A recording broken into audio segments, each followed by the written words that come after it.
I remember the smell. Antiseptic, blood, fear. I remember holding my daughter for the first time. 3 pounds, 2 ounces of pure miracle. And I remember turning around to share that moment with the woman I loved. But she was already gone.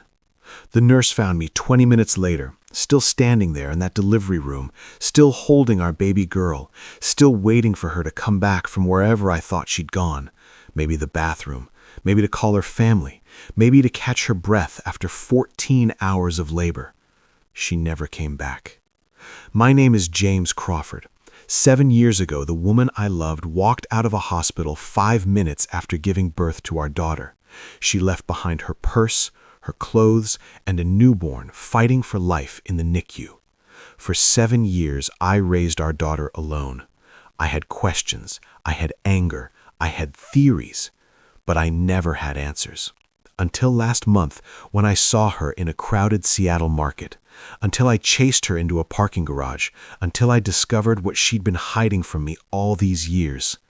This is that story, and I need to warn you. Everything you think you know about why she left, you're wrong. I was wrong too. It started 3 years before that hospital room. I was 26, working construction in Portland, Oregon, living alone in a studio apartment, eating ramen for dinner, trying to save money for, I don't know, a future, I guess. She walked into the coffee shop where I grabbed breakfast every morning. I'll call her Victoria. That's the name she gave me.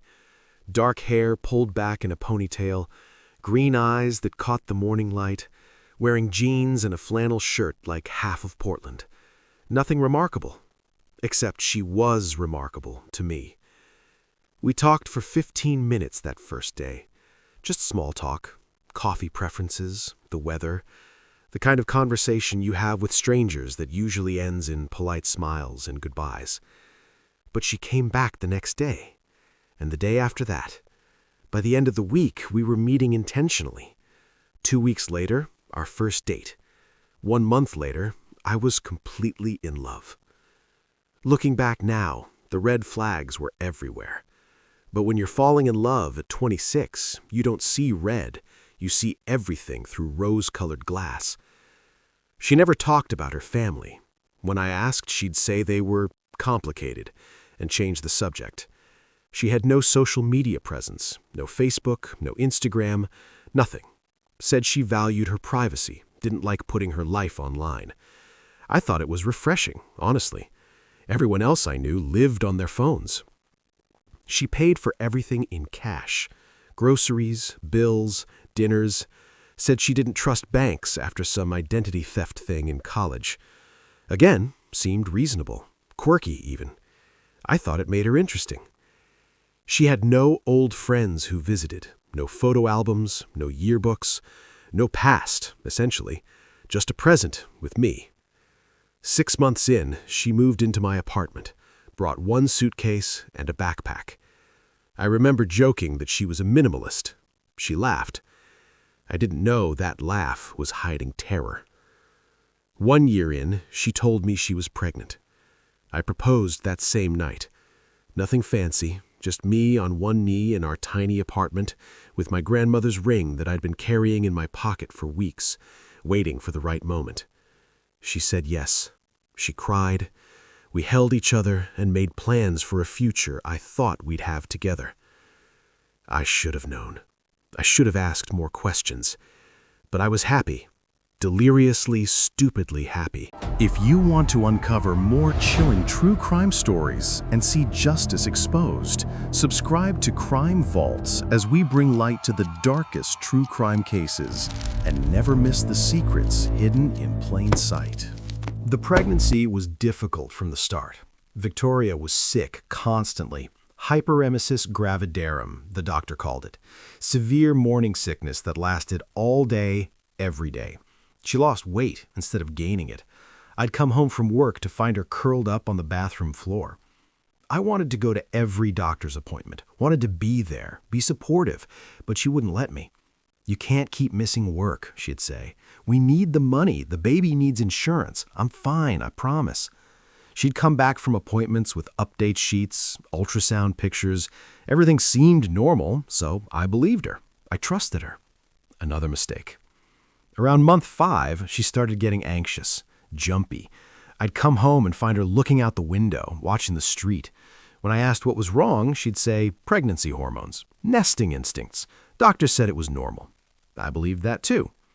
Month 7, she started talking about moving.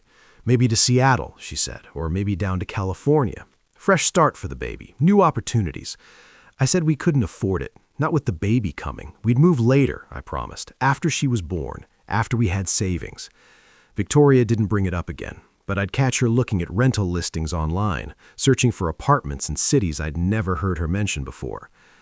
Then came November 14th, 7 years ago today, actually, the day that split my life into before and after. Her water broke at 4 in the morning. I woke up to her shaking my shoulder, trying to stay calm, but I could hear the panic in her voice. We grabbed the hospital bag she'd packed weeks earlier and rushed to St. Mary's Hospital. They admitted her immediately. The baby was coming early, almost 6 weeks early. The medical team was concerned, but optimistic. Premature, but viable. They wheeled her into delivery. I held her hand through contractions. She screamed my name, squeezed my fingers so hard I thought they'd break. I didn't care. We were in this together. Partners, parents, a family. At 6:47 p.m., our daughter was born. Tiny, wrinkled, not crying at first, and my heart stopped until the doctor suctioned her mouth and her voice filled the room. They handed her to me while the nurses worked on Victoria. I looked down at this impossible little human, this 3-pound person who was half me and half the woman I loved, and everything else disappeared. "Victoria, look," I said, turning to show her. "Look at her. She's perfect." The bed was empty. For a few seconds, I thought I was hallucinating. Shock, maybe. Sleep deprivation. But the nurse noticed too. "Where's the mother?" she asked another nurse. Nobody knew. They found her hospital gown on the floor in the bathroom. Her purse was there. I recognized it. But when they opened it, it was empty. Wallet gone. Phone gone. Everything gone. Security reviewed the footage. A woman in a gray hoodie and jeans had left through the emergency exit at 6:52 p.m., 5 minutes after our daughter was born. They couldn't see her face clearly, but the timestamp didn't lie. She'd changed clothes in that bathroom, walked out while I was holding our baby, while the nurses were still cleaning up, while our daughter was taking her first breaths. The police came. Treated me like a suspect at first, which I guess made sense. Domestic situation, missing woman, newborn baby, they had to rule me out. Detective Park was assigned to the case. Korean woman, maybe 40, with kind eyes that had seen too much. She sat with me in the waiting room while my daughter fought for life in the NICU. "Tell me about Victoria," she said. So I did. Everything I knew. The coffee shop, the romance, the pregnancy, how she paid in cash and had no social media and never talked about her past. Detective Park's expression changed as I talked, got darker, more serious. "Mr. Crawford," she said carefully, "what's Victoria's last name?" I opened my mouth, closed it. We'd been together for 2 years, lived together, made a baby together, and I didn't know her last name. "Bennett," I said finally. "Victoria Bennett, that's what she told me." Detective Park typed on her laptop, clicked, scrolled, then turned the screen toward me. It was a missing persons report from Boston. The woman in the photo had darker hair, wore it differently, but the face was unmistakable. "Is this her?" I couldn't speak, just nodded. "This woman's name is Natalie Rourke," Detective Park said quietly. "She's been missing from Boston for 3 years. She was wanted for questioning in connection with a credit card fraud scheme. Mr. Crawford, the woman you know as Victoria Bennett doesn't exist." The next 48 hours were a nightmare. The FBI got involved. They matched dental records. Victoria had gone to a dentist once for an emergency tooth extraction. Paid cash, obviously, but records don't lie. It was her, Natalie Rourke. She disappeared from Boston 3 years earlier, right after police wanted to question her about credit card fraud. 16 victims, over $200,000 stolen. The FBI had been looking for her, and I'd fallen in love with her. But here's what destroyed me. Natalie Rourke had a son, a 4-year-old boy. When she disappeared, she'd left him behind too. She'd abandoned a child before. I named our daughter Lily. She spent 3 weeks in the NICU. Breathing problems, feeding issues, all the complications that come with being born too early. I learned to be a father in that hospital, learned to change diapers the size of my palm, learned to feed her through a tube, learned to sleep in a chair next to an incubator, one hand through the opening, touching her tiny foot so she'd know someone was there. The FBI searched for Natalie. They tracked credit cards, security footage, possible sightings. Nothing. She'd vanished completely. Detective Park stayed in touch even after the case went cold. She'd visit sometimes, bring coffee, check on Lily. People like this, she told me once, they know how to disappear. New identity, new city, new life. They become ghosts. But why? I asked. This was the question that haunted me. Why have a baby just to leave her? Detective Park didn't have an answer. Nobody did. Lily came home from the hospital on her 1-month birthday. The apartment felt enormous and empty with just the two of us. I'd put her down to sleep and find myself staring at the space where Victoria used to sleep, where her clothes used to hang in the closet, where her toothbrush used to sit by the sink. All of it was gone, like she'd never existed. Except she had, and I had a daughter to prove it. Time doesn't heal. That's what people say, but it's not true. Time doesn't heal anything. It just teaches you to carry the weight differently. Lily grew. First steps at 10 months.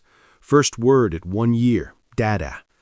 First day of preschool at 3, where she cried and I cried, and the teacher had to pry her off my leg. First lost tooth at 6, left under her pillow for the tooth fairy. I documented everything. Photos, videos, milestones written in a baby book. Part of me thought maybe someday Natalie would come back, would want to know about her daughter, would want to see what she'd missed. The rational part of me knew better. Lily asked about her mother, of course. All children do eventually. "Why don't I have a mommy?" she asked when she was 4, after seeing a Mother's Day craft at preschool. What do you say? How do you explain abandonment to a 4-year-old? "Mommy got sick and had to go away," I told her, "but she loved you very much." Lies we tell to protect them from harder truths. As Lily got older, the questions got harder. Why didn't Mommy visit? Where was she? Could we call her? Did she even remember Lily's name? I answered what I could, told her the truth in age-appropriate pieces. Her mother had problems. Her mother made a choice. Her mother wasn't coming back, but that wasn't Lily's fault. I watched my daughter for signs of abandonment trauma, made sure she knew she was loved, wanted, valued, went to therapy myself to learn how to handle these conversations. And I watched for Victoria, Natalie, whoever she was. Every dark-haired woman on the street made my heart jump. Every police update, every FBI notification, I hoped for news. Nothing. 7 years of nothing. Until last month. Lily turned 7 in October. For her birthday, she'd been begging to go to Seattle. Wanted to see the Space Needle, ride the ferry, visit Pike Place Market. So I took the week off work and we drove up. We spent 3 days being tourists. The Space Needle, the aquarium, the gum wall that Lily thought was simultaneously gross and fascinating. She was happy. I was happy. For once, we felt like a normal family, even if we were only 2. On our last day, we went to Pike Place Market. Lily wanted to see them throw the fish. We pushed through crowds of tourists, past flower stands and craft booths and street performers. Lily was eating an apple, laughing at everything, her hand secure in mine. And then I saw her. She was standing at a flower stand, maybe 30 feet away. Different hair, blonde now, cut short in a pixie style. She'd lost weight, looked older, harder, but the profile was unmistakable. the way she tilted her head, the curve of her jaw. 7 years, and I recognized her in a heartbeat. My hand tightened on Lily's shoulder, protective instinct. She looked up at me, confused by the sudden tension. Victoria, Natalie, looked up from the flowers. Our eyes met across the crowd. I watched her face change. Recognition, then fear, then something else, calculation. I could see her mind working, see her weighing options. She ran. I didn't think, just grabbed Lily's hand. "Run with me, sweetheart, like a race. Can you keep up?" Lily laughed, thought it was a game. We chased through the market, past confused tourists, annoyed vendors, street performers.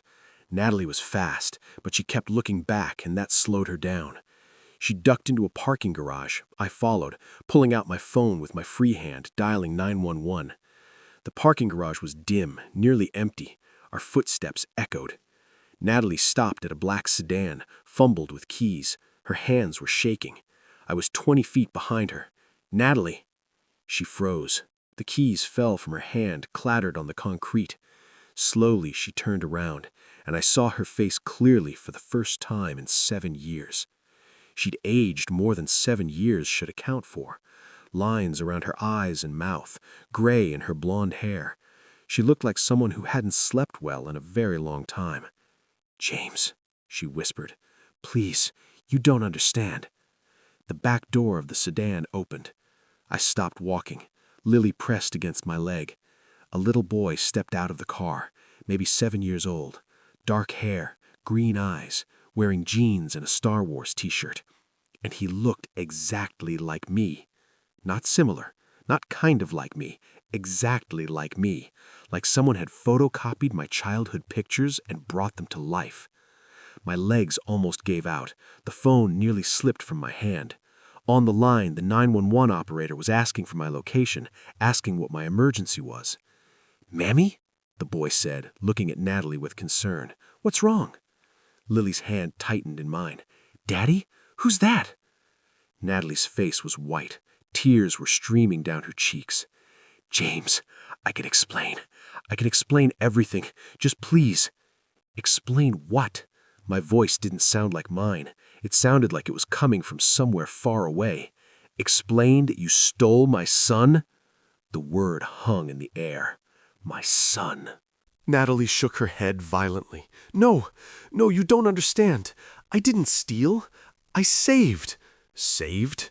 I was shaking. Lily was scared now, I could feel it, but I couldn't stop. You left our daughter to die alone in a hospital, and you stole our son." "There were 2!" Natalie screamed it. The parking garage echoed. Both children flinched. "James, there were 2. Twins. I didn't steal Daniel. I saved him." The world tilted. Twins. Suddenly, pieces I didn't know were scattered started fitting together.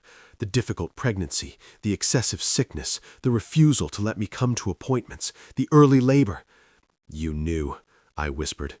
"You knew the whole time." "Yes," she was sobbing now. "I found out at 12 weeks, but I couldn't tell you because I couldn't tell anyone. They were watching me, the people I owed money to. They found me. They found me 3 days before I went into labor." "What people? What money?" Natalie wiped her face. The boy, Daniel, she'd called him Daniel, was watching us with wide, frightened eyes. "In Boston," Natalie said, "before I disappeared. I stole $200,000 from a trafficking ring." I must have misheard. "A what?" "Human trafficking. They buy and sell children, James.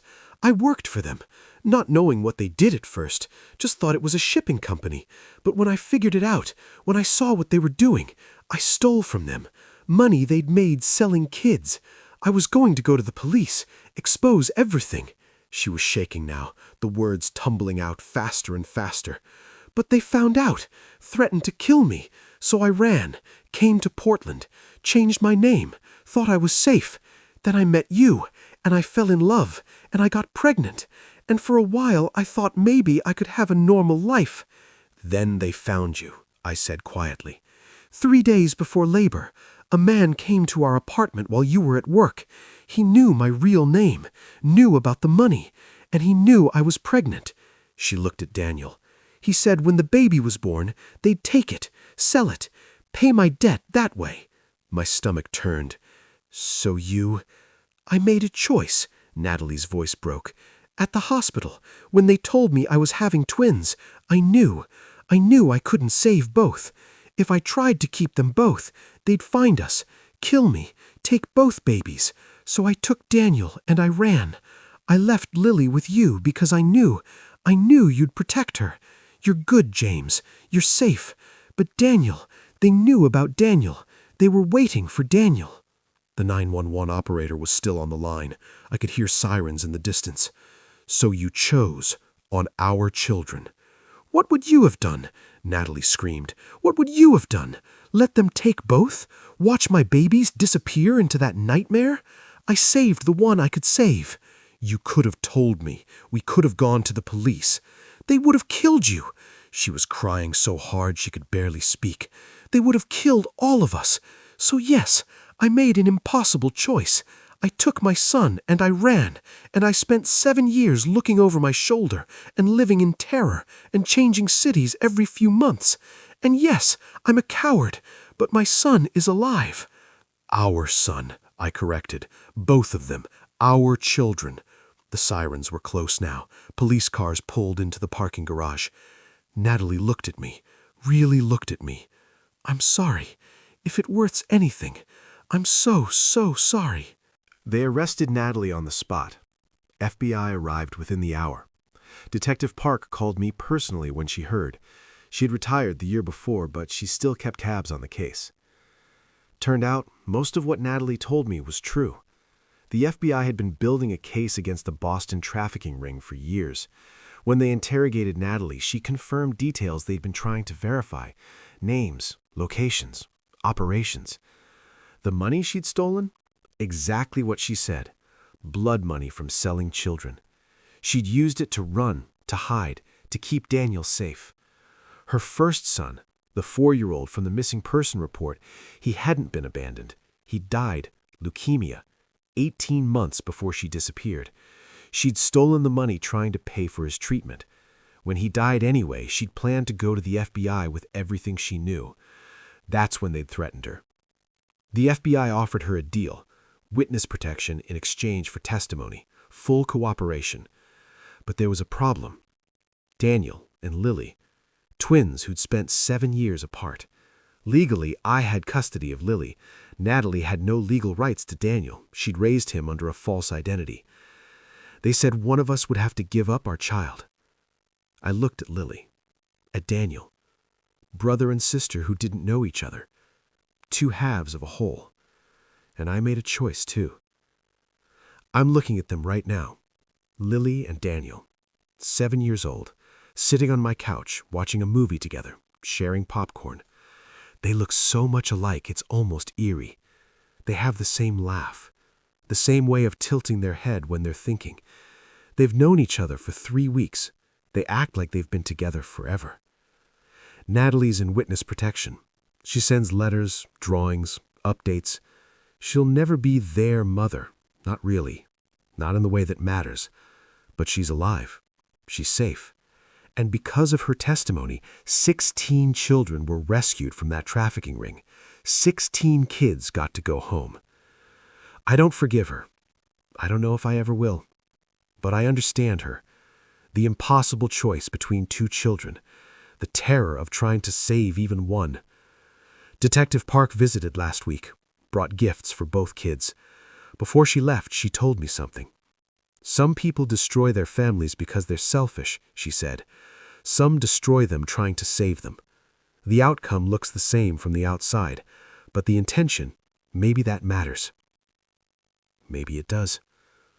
Lily asked me yesterday if Daniel could stay forever.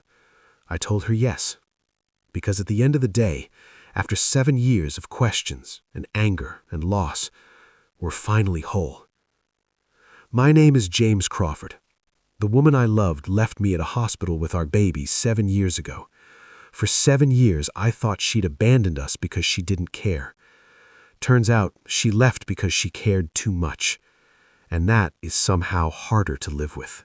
If you want to uncover more chilling true crime stories and see justice exposed, subscribe to Crime Vaults as we bring light to the darkest true crime cases and never miss the secrets hidden in plain sight.